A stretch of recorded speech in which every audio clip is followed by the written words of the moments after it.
Hey, I'm Jeroen from the LUTs Lab, and in this video I'll show you exactly how to import and use the LUTs inside of Final Cut Pro, how to get the best results possible, and the exact export settings you can use to avoid your videos becoming blurry or low quality when you upload them to TikTok or Instagram. Let's dive straight into it. Once you've downloaded the LUT bundle file or any other product, you'll get a zip file. And the first thing we're going to have to do is unzip that file. On Mac, you just double click the file, or on Windows, you right click and choose unzip or uncompress. So I'm going to double click to unzip it. This gives us the full LUT bundle folder, which we can now open and see all of the different folders inside. And these are all the folders we want to import inside of Final Cut Pro. So now let's open up Final Cut Pro. I already have two clips ready that we're going to color grade in this video. We'll start with the first one. So I'm going to select the first one and we're going to head over to Effects. If you don't see the Effects tab, you can click this little icon right here to open up the Effects tab, and we're going to choose Color and then scroll until you see Custom LUT.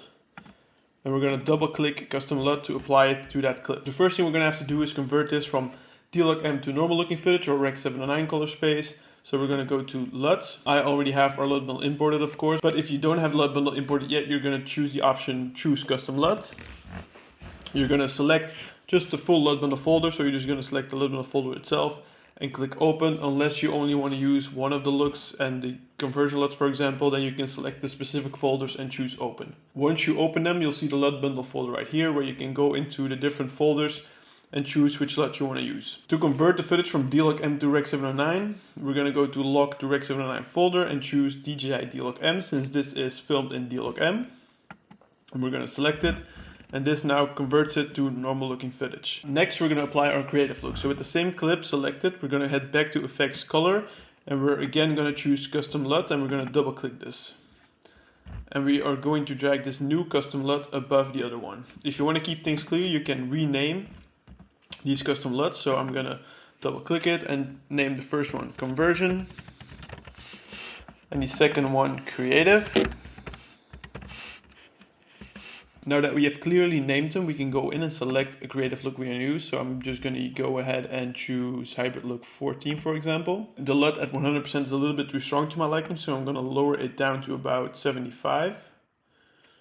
Like so. You can already see the difference, so we're going to deselect these two to show you the before and after. So D-Log-M to normal looking colors to a color graded clip, which is already an amazing difference.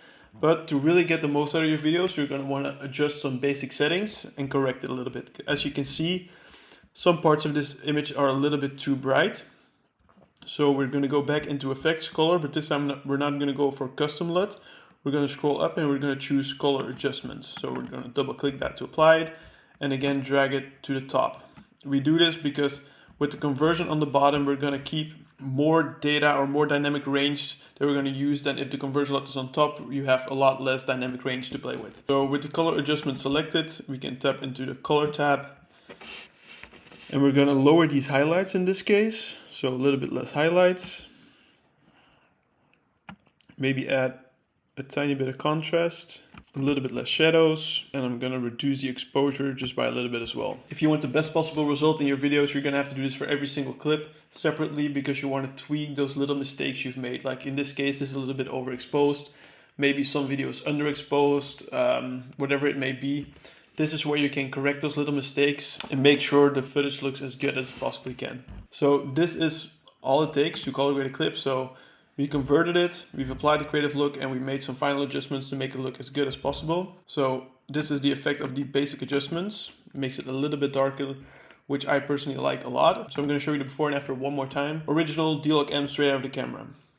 We convert that using a conversion LUT and we go to our normal looking colors. This is what would come straight out of the camera. And as you can see, the shot was overexposed. Then second, you apply whatever creative look you want to use, whichever one you like the most. This is completely subjective. And then you get this. You can lower the intensity, so if this is still too strong, you can just drag it down to whichever strength you like. I think for this, around 70, 75 is perfectly fine. And then the final adjustments to really dial in the image and get the best possible looking image. And that's it. Again, for the next clip or for all of your clips, if you have multiple clips, you can select the clip you've applied it on, choose Command-C, select the clip or clips you want to paste it on, and choose Command-Shift-V, and you'll get Paste Attributes window. And here you can select if you want to copy over transform options or audio options. this case, I don't want any of this. I only want the effects, and I want to have these 3 copied over to the other clip. So I'm going to click paste. And as you can see now, this clip is already color graded. Like it's already done. But these color adjustments are not going to be perfect for this clip since it's a completely different scenario. So we can go in here and change these things up a little bit more contrast, reduce the brightness, the highlights, up the shadows a little bit. So let me show you the before and after. So we have, this is the original D-Log-M clip straight out of the camera, converted to normal looking colors, color graded with the same LUT as the previous clip, and then some final little adjustments. And that's how easy it is to color grade your videos using our LUTs in Final Cut Pro. Now the final thing we're going to cover is export settings so your videos don't go blurry or low quality when you upload them to Instagram or TikTok. To export your video, we're going to go top right and choose export file. You can name it whatever you want. Adjust these settings if you need to, and then we go into settings. We choose video and audio. For video codec, we're going to choose H.264. Resolution, I prefer to keep it in HD, not in 4K. Especially for TikTok and Instagram, there's no need for it to be 4K. HD is going to look fine. And I like to film and export in 30 FPS as well, because that matches Instagram and TikTok's standard FPS of 30. Once this is set up, you just click next, choose a location, and export it. That's it. That should cover everything you need to know about how to import and use our LUTs in Final Cut Pro, how to get the best results possible by tweaking some basic adjustments, and the exact export settings to use so you can avoid blurry or low quality footage when you upload to Instagram and TikTok. Thank you for your purchase, and if you have any other questions, feel free to leave them down in the comments and I'll get back to you as soon as I possibly can.